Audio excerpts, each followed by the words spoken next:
श्रृंकार गूढ़ार्थ महाविभूत्या ओंकार मर्मः प्रतिबोधिकाभ्याम नमो श्री गुरु पादुकाभ्याम। ओम शांति शांति शांति। आदरणीय कुलपति महोदय, सम्मानित शिक्षक गण, प्रिय साथियों और साथ ही दृश्य तथा अदृश्य सभी आत्मनों को मेरा आकाशवाणी प्रणाम। मैं अमन कुमार चौधरी, तुलनात्मक धर्म एवं सभ्यता केंद्र के स्नातकोत्तर का छात्र। आज मुझे सामाजिक सांस्कृतिक एकता में भगवान बिरसा मुंडा के अभूतपूर्व योगदान के विषय पर बोलने का अवसर मिला है, जो केवल आदिवासी समाज के महान नेता नहीं अपितु भारतीय समाज के एक महान क्रांतिकारी भी थे।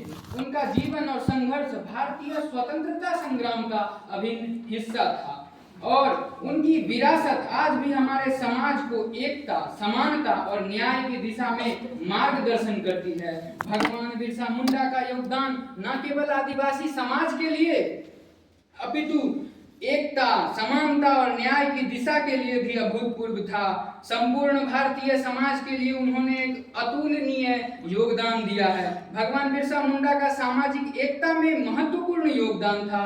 उनके समय में आदिवासी समाज शोषित था और उनका सांस्कृतिक अस्तित्व भी खतरे में था। ब्रिटिश शासन और जमींदारी व्यवस्था के कारण समाज टूट रहा था। बिरसा मुंडा ने इन बुराइयों के खिलाफ संघर्ष किया और आदिवासी को एकजुट होने का संदेश दिया।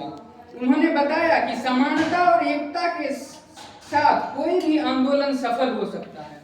उनका योगदान यह सिखाता है कि सामाजिक एकता तभी संभव है जब हम अपनी जड़ों को पहचानें और उनका सम्मान करें। भगवान बिरसा मुंडा का धार्मिक दृष्टिकोण भी बहुत प्रभावशाली है। उन्होंने धर्मांतरण के दबाव का विरोध किया और आदिवासियों को यह समझाया कि उनकी परंपरा और उनका धर्म उतना ही महत्वपूर्ण है जितना कोई अन्य धर्म। धर्म का उद्देश्य उनके हिसाब से आत्मा की शांति और सामाजिक न्याय होता है, न किसी अन्य धर्म में बदलना। उन्होंने आदिवासियों को अपने सांस्कृतिक धर्म पर गर्व महसूस करने को कहा और यह सिद्ध किया कि हर व्यक्ति को अपने धर्म का पालन करने का अधिकार है और समाज में समानता का अधिकार है उनका। भगवान बिरसा मुंडा का सांस्कृतिक एकता में भी बहुत बड़ा योगदान है। आदिवासी समाज में अपनी रीति रिवाज, धर्म और सांस्कृतिक धरोहर को बचाए रखने में चुनौतियां थी, क्योंकि अंग्रेजों और अन्य बाहरी ताकतों के द्वारा उन्हें अपनी संस्कृति को त्यागने के लिए दबाव डाला जा रहा था। भगवान बिरसा मुंडा ने आदिवासी समाज को यह समझाया कि उनकी धर्म और संस्कृति उतनी ही पवित्र है जितना कोई अन्य धर्म। उन्होंने आदिवासियों को उनके पुरखों की धरोहर से जुड़ने और संजोए रखने के लिए प्रेरित किया, जैसा कि हमारी छंदोग्य उपनिषद में 14वें अध्याय के प्रथम श्लोक में कहा गया है, सर्वम खल्विदम ब्रह्म, क्योंकि ब्रह्मांड के सभी कण में, हर कण में, सभी में ब्रह्म है। और भारतीय समाज को यह संदेश दिया कि सांस्कृतिक विविधता में एकता की शक्ति है और हमें अपनी संस्कृति का सम्मान करते हुए एकजुटता को बनाए रखना है। भगवान बिरसा मुंडा ने हमें सिखाया कि एकता और समानता का संघर्ष कभी असंभव नहीं है। उनकी योगदान आज भी प्रेरणा का स्रोत है। उनके जीवन और संघर्ष ने हमें समझाया है कि हमारी संस्कृति, विविधता, धार्मिक स्वतंत्रता और सामाजिक समानता हमारी असली शक्ति है। उनका संदेश आज भी याद दिलाता है कि अगर हम अपने धर्म, संस्कृति और अधिकारों के लिए खड़े होते हैं तो समाज में वास्तविक परिवर्तन ला सकते हैं। और मैंने जो इतने दिनों में पढ़ा, समझा और जाना है, उसमें मुझे यही लगता है कि आदिवासी समाज हमारे उसी माता पिता के अनुरूप हैं जो आज भी इंस्टा के स्टेटस से ज्यादा अपने कृतित्व के स्टेटस को देखते हैं। और उनके जीवन के संघर्ष ने हमें जो कुछ भी सिखाया है उससे हम अपनी धर्म, संस्कृति और अधिकारों के लिए खड़े होते हैं और होते रहेंगे। आदिवासी समाज भौतिकवादी और दिखावे की होड़ से इतर अपनी आस्था और मान्यताओं को समेटे हुए अपने जीवन को व्यतीत कर रहे हैं और अग्रसर हैं।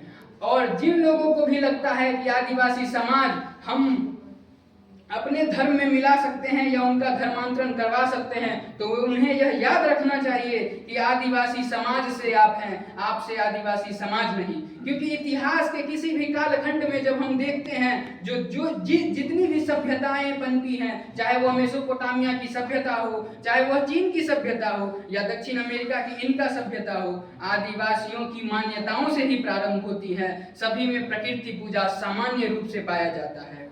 अंत में बस मैं इतना ही कहना चाहूंगा कि भगवान बिरसा मुंडा के नाम पर एयरपोर्ट और सड़कों के नाम तक उनको सीमित न रखा जाए, अपितु जिस प्रकार भगवान बिरसा मुंडा ने व्यक्ति के रूप में जन्म लिया, अपने कर्मों के माध्यम से वह व्यक्तित्व बने और फिर अपने उसी दुर्धर्ष चरित्र के कारण अपने विचार बने और आज हमारे और आपके बीच में निहित और प्रतिष्ठित हैं, उसी प्रकार हमारे और आपके मन में जो भगवान बिरसा मुंडा अंतर्निहित है और प्रतिष्ठित हैं, उसे जागृत करें। अंत में मैं एक स्लोगन था जो भगवान बिरसा मुंडा ने दिया था, अबुआ दिसुम अबुआ राज। इसका वर्तमान के इतिहासकार और वामपंथी इतिहासकारों ने कुछ अलग ही मतलब समझाने का प्रयास किया है। जो आर्यंस की इन्वेजन की थ्योरी को बताते हुए बताया जाता है, जो ये आर्यंस के खिलाफ थी, परंतु ये आर्यंस के खिलाफ नहीं था, अपितु जिस समय काल में इस नारा को दिया गया था, उस समय काल में भारत पे ब्रिटिश